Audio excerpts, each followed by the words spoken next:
어제 우리는 씨 뿌리는 비유에 관한 예수님의 말씀을 함께 살펴보았습니다. 그런데 이 씨 뿌리는 비유는 사실 예수님께서 전하시는 말씀에 대한 여러 사람들의 다양한 반응들에 관한 말씀이었습니다. 모든 사람들이 예수님의 말씀을 들었지만 제각각 전혀 다른 반응을 보여주었습니다. 어떤 사람들은 귀신에 미혹되어서, 또 어떤 사람들은 시련과 고난 때문에, 또 어떤 사람들은 세상을 사랑하여서 말씀을 온전히 믿고 행하지 못했습니다.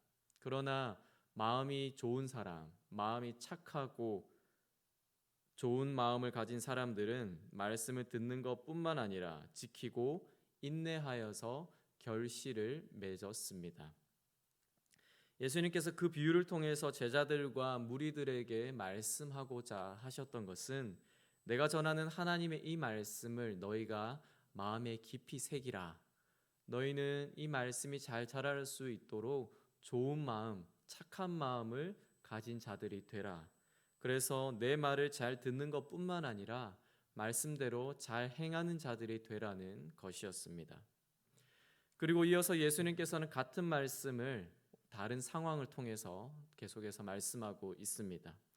오늘 함께 읽으셨던 본문 19절을 보시면 예수님의 어머니와 예수님의 동생들이 예수님이 있는 곳으로 나아온 사건이 있습니다.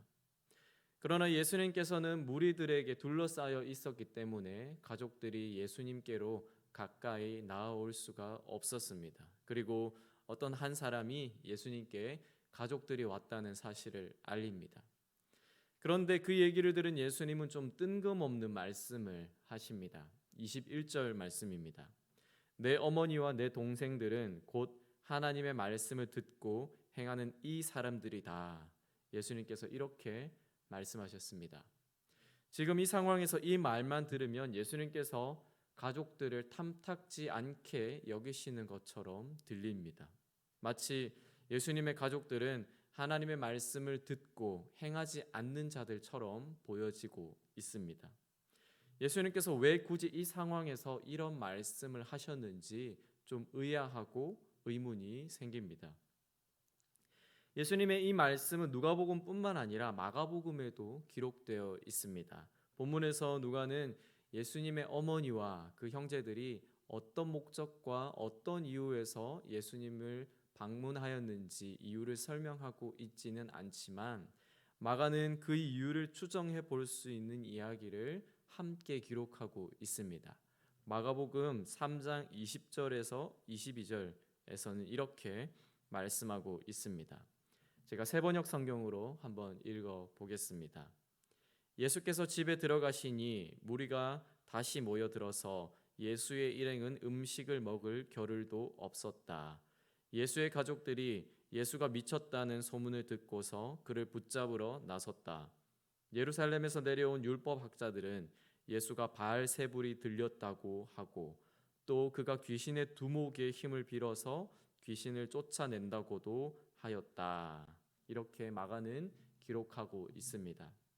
예수님이 사역을 하시면서 예수님을 만나기 위해서, 또 예수님을 좋아해서 예수님을 찾아왔던 수많은 무리들이 있었습니다. 그러나 동시에 예수님을 향한 안 좋은 소문도 있었다는 것을 마가복음의 본문에서 우리는 찾을 수 있습니다. 나사렛 출신 예수라는 사람이 하나님 나라의 복음을 전하고 병든 자를 고치고 귀신 들린 자를 자유케 하는 일들을 하는데, 그 사람은 미친 사람이다. 그 사람은 귀신 들린 사람이다. 이런 말들이 사람들의 입에서 오르락 내리락 했던 것입니다. 그런 말들을 예수님의 친척들도 들었기 때문에 예수님을 붙잡으러 왔습니다.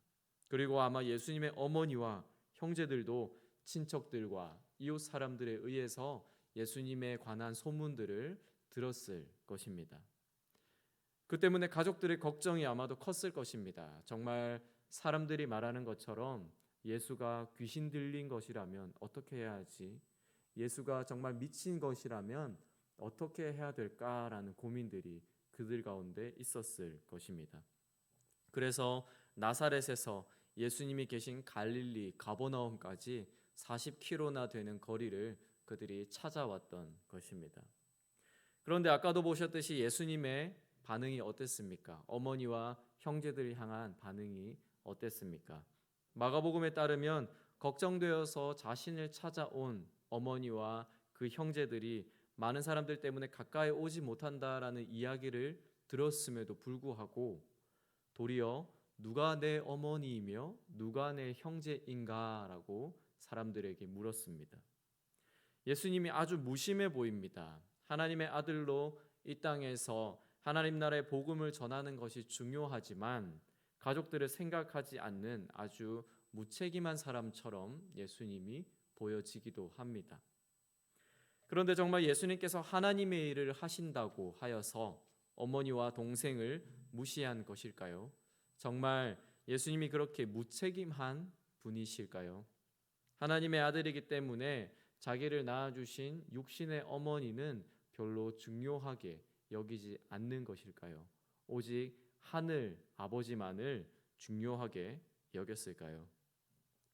그렇지 않습니다. 예수님께서는 어머니와 동생을 결코 소홀히 대하거나 무시하지 않으셨습니다.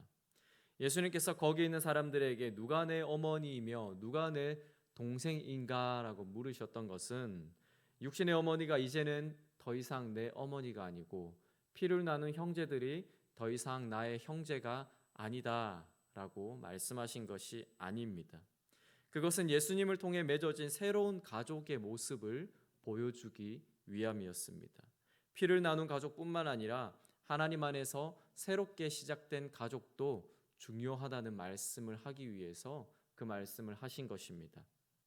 나중에 가족들과 예수님이 따로 만나셨는지는 알 수 없지만 본문의 이 상황에서 예수님은 어머니와 동생들을 만나러 가지 않으셨습니다. 그 대신 이 기회를 통해서 하나님 나라의 비밀을 말씀하시고 또 제자들에게 가르치셨습니다. 누가 예수님에게 특별히 소중한 사람들입니까? 예수님의 말씀하신 것을 따르면 그것은 바로 하나님의 말씀을 듣고 그 말씀을 실천하는 사람들입니다. 이 답변을 통해서 예수님은 자신의 육신의 가족과 관계를 끊겠다라고 말씀하시는 것이 아닙니다. 오히려 예수님은 자기 제자들에게 하나님의 말씀을 믿음으로 응답해야 한다는 것을 강조하며 그러한 삶을 살도록 제자들에게 권면하고 있는 것입니다. 예수님의 기준에서 자신의 가족이라고 한다면 그것은 하나님의 말씀, 곧 예수님 자신이 전하는 복음을 받아들여서 그것을 삶으로 살아내는 사람들을 의미하는 것입니다. 말씀을 듣는 것과 말씀을 행하는 것은 서로 아주 긴밀하게 연결되어 있습니다. 누가는 이미 자신의 본문에서 이를 언급한 적이 있습니다. 누가복음 6장 46절에서 49절은 이렇게 말씀하고 있습니다. 너희는 나를 불러 주여 주여 하면서도 어찌하여 내가 말하는 것을 행하지 아니하느냐. 내게 나와 내 말을 듣고 행하는 자마다 누구와 같은 것을 너희에게 보이리라. 집을 짓되 깊이 파고 주추를 반석 위에 놓은 사람과 같으니 큰 물이 나서 탕류가 그 집에 부딪히되 잘 지었기 때문에 능히 요동하지 못하게 하였거니와 듣고 행하지 아니하는 자는 주추 없이 흙 위에 집 지은 사람과 같으니 탕류가 부딪힘에 집이 곧 무너져 파괴됨이 심하니라 하시니라. 말씀을 듣고 행하는 자와 또 듣고도 행하지 않는 자가 겪게 될 그 삶의 모습을 예수님께서 비교하여서 보여주신 것입니다. 이런 말씀은 신약 성경에도 곳곳에 나타나 있습니다. 특별히 야고보서 1장 22절에서 25절은 이렇게 말씀합니다. 너희는 말씀을 행하는 자가 되고 듣기만 하여 자신을 속이는 자가 되지 말라. 누구든지 말씀을 듣고 행하지 아니하면 그는 거울로 자기의 생긴 얼굴을 보는 사람과 같아서 제 자신을 보고 가서 그 모습이 어떠했는지를 잊어버리거니와 자유롭게 하는 온전한 율법을 들여다보고 있는 자는 듣고 잊어버리는 자가 아니요 실천하는 자니 이 사람은 그 행하는 일에 복을 받으리라. 이렇게 말씀하십니다. 예수님의 가족은 예수님을 통해서 전달되는 하나님의 말씀에 기꺼이 그리고 즉시 그리고 온전히 응답하는 사람들입니다. 말씀에 응답한다는 것은 말씀을 기억하고 인정하며 동의하는 것, 그것이 필요하지만 그것만을 의미하지는 않습니다. 지식적인 것에서 한 걸음 더 나아가서 자신의 삶의 반응을 삶에서 구체적으로 나타내고 드러내고 실천하는 사람입니다. 그래서 예수님은 자신의 가족 구성원들이 바리새인이나 서기관 같은 율법 학자들과 같은 사람들이 아니라 비록 그들의 삶이 녹록하지 못하고 사회에서 인정받지 못하며 배척받고 배움이 부족하다 하더라도 하나님의 말씀에 온전히 순종하는 사람들이 되기를 원하시는 것입니다. 그리고 실제로 복음서 안에서 예수님을 따르고 예수님을 쫓았던 수많은 사람들을 보면 그런 자들이 예수님께 나아오고 예수님을 온전히 믿었던 것들을 우리가 볼 수 있습니다. 말씀을 맺겠습니다. 누가복음 8장 4절에서부터 이어진 예수님의 이 말씀은 하나님 나라에 대한 예수님의 가르침에 온전히 응답해야 한다, 기쁨으로 순종해야 한다는 것을 강조하고 있습니다. 오늘 함께 읽으신 누가복음 8장 19절과 21절은 이 이야기에 대한 결론을 제시하고 있습니다. 그것은 예수님의 진정한 제자들이라면, 예수님의 진정한 가족이라면 하나님의 말씀에 응답하며 그 말씀을 실천하는 자가 되어야 한다는 것입니다. 누가가 데오빌로에게 그리고 이방 그리스도인에게 전하는 예수님의 말씀은 아주 단순합니다. 우리는 예수님이 전하신 그 메시지에 어떻게 반응해야 하는가? 단순히 그 메시지를 지적으로 이해하는 것만으로 충분한가? 아니면 하나님의 말씀을 또한 우리의 삶에서 행함으로 나타내야 하는가? 이런 질문들입니다. 우리의 모습은 어떻습니까? 하나님의 말씀을 그저 머리로 아는 것에서만 만족하고 있습니까? 아니면 그 말씀이 우리의 마음에 머무르고 우리의 마음으로부터 행함으로 나타나고 표현되고 드러나고 있습니까? 사실 하나님의 말씀을 행한다는 것이 쉽지 않습니다. 그것은 예수님의 시대에도 그리고 우리가 지금 살아가는 지금 이 시대에도 여전히 우리의 삶에 큰 도전으로 다가옵니다. 재정을 사용하는 것, 시간을 구별하는 것, 세상을 사랑하지 않고 세상을 뒤로 하는 것, 사람을 용서하고 사랑하며 섬기는 것, 그 모든 것들이 어느 하나 쉽지 않습니다. 그러나 우리가 지식과 생각에만 머물러 있으면 그것은 우리를 통해서 세상을 변화시키는 하나님의 말씀이 되지 못합니다. 그것은 세상뿐만 아니라 우리 자신 한 사람조차도 바꿀 수 없습니다.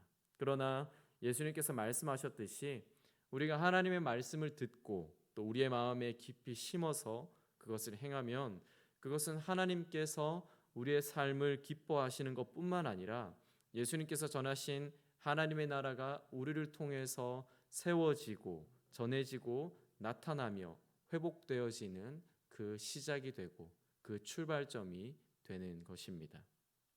비록 우리는 연약하고 또 부족하여서 하나님의 말씀을 온전히 나타내지 못한다 할지라도 훌륭한 농부가 되시는 그 하나님께서 우리로 하여금 우리를 말씀과 믿음 안에서 잘 자라게 하실 수 있도록 그분의 선하심을 따라 일하실 것입니다. 그래서 그분의 뜻이 우리를 통해서 이 땅에 이루어지게 될 것입니다. 예수님의 말씀, 이 도전에 우리가 믿음으로 반응할 수 있기를 바랍니다. 예수님처럼 그리고 예수님을 온전히 따랐던 제자들처럼 우리도 말씀을 기쁨으로 행하는 자들이 될 수 있기를 바랍니다. 그렇게 오늘 하루 우리에게 주어진 모든 시간 안에서 예수님의 가족에 합당한 자로 우리가 살아갈 수 있는 그런 동네 제일교회 모든 성도님들이 되시기를 소원합니다. 함께 기도하시겠습니다. 하나님, 우리가 다시 한번 마음을 결단하고 결정합니다. 하나님의 말씀을 우리가 그저 귀로 듣고 머리로만 아는 것이 아니라 우리의 삶으로 행할 수 있기를 다시 한번 결단하고 결정합니다. 우리가 할 수 있는 것부터 또한 작은 것에서부터 하나님의 말씀을 우리의 삶으로 나타내기로 다시 한번 결정합니다. 하나님, 우리 안에 매 순간 이것들이 도전이 되고 어려움이 되고 고민이 되고 우리를 주저하게 하는 것이 되지만, 하나님 우리에게 용기를 주시고 믿음을 주시고 은혜를 주셔서 우리가 이것들을 기쁨으로 온전히 잘 행할 수 있게 하여 주시옵소서. 그래서 하나님의 말씀이 살아있다는 것을, 우리를 통해서 역사하신다는 것을, 우리 자신을 변화시키는 것뿐만 아니라 우리의 삶의 모든 주변의 삶의 자리들을 변화시키시고 새롭게 하신다는 것을 우리가 볼 수 있게 하여 주시옵소서. 하나님, 단순히 우리가 그 말씀을 듣는 것에서 만족하지 아니하게 하시고 행함으로 온전히 하나님 나라를 이 땅 가운데 세워나가고 회복해 나가는 자들로 우리를 세워주시고 사용하여 주시옵소서. 또한 이 교회가 그렇게 쓰임받게 하여 주시옵소서. 하나님, 오늘 하루 우리가 살아갈 때 하나님 안에 있게 하시고 또 하나님 말씀으로 우리가 힘을 얻어 살아갈 수 있기를 소망합니다. 성령께서 우리 각 사람에게 함께 하시고 임재하셔서 은혜 더하여 주시옵소서. 하나님의 말씀을 온전히 살아가는 하루가 될 수 있기를 우리가 기대합니다. 그렇게 우리의 삶을 빚어나가실 그 하나님을 높여드립니다. 감사합니다. 예수님 이름으로 기도드립니다. 아멘.